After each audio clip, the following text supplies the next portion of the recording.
Racing just is started. We have Song of Songs break quickly at the start, running by the rail since when Precious Jewel Red Cloud comes next, then followed now by Spratly Island, then next on line is Spartas, while Maligalig is the early trailer by about 10 lengths of the leader. Racing down the backstretch, we have Song of Songs on its favorite position as the pace setter, enjoying a 2 lengths lead, and in second is Since When.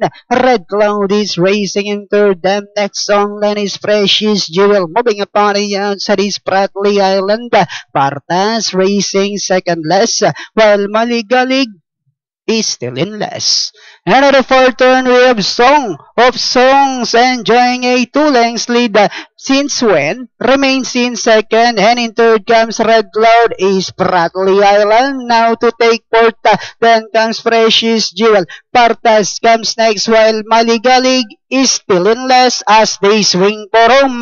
We have Song of Songs now racing away by about 5 lengths. Since When remains in second, last 75 meters. M&M Gonzalez on Song of Songs as the curtain closer. Since When, Red Cloud is Prattley Island.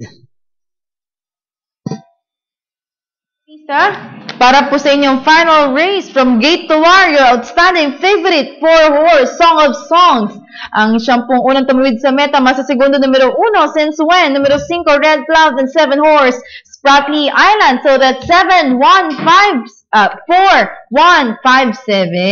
That's 4-1-5-7 for your last race. Bayang Karilista, tingnan po natin.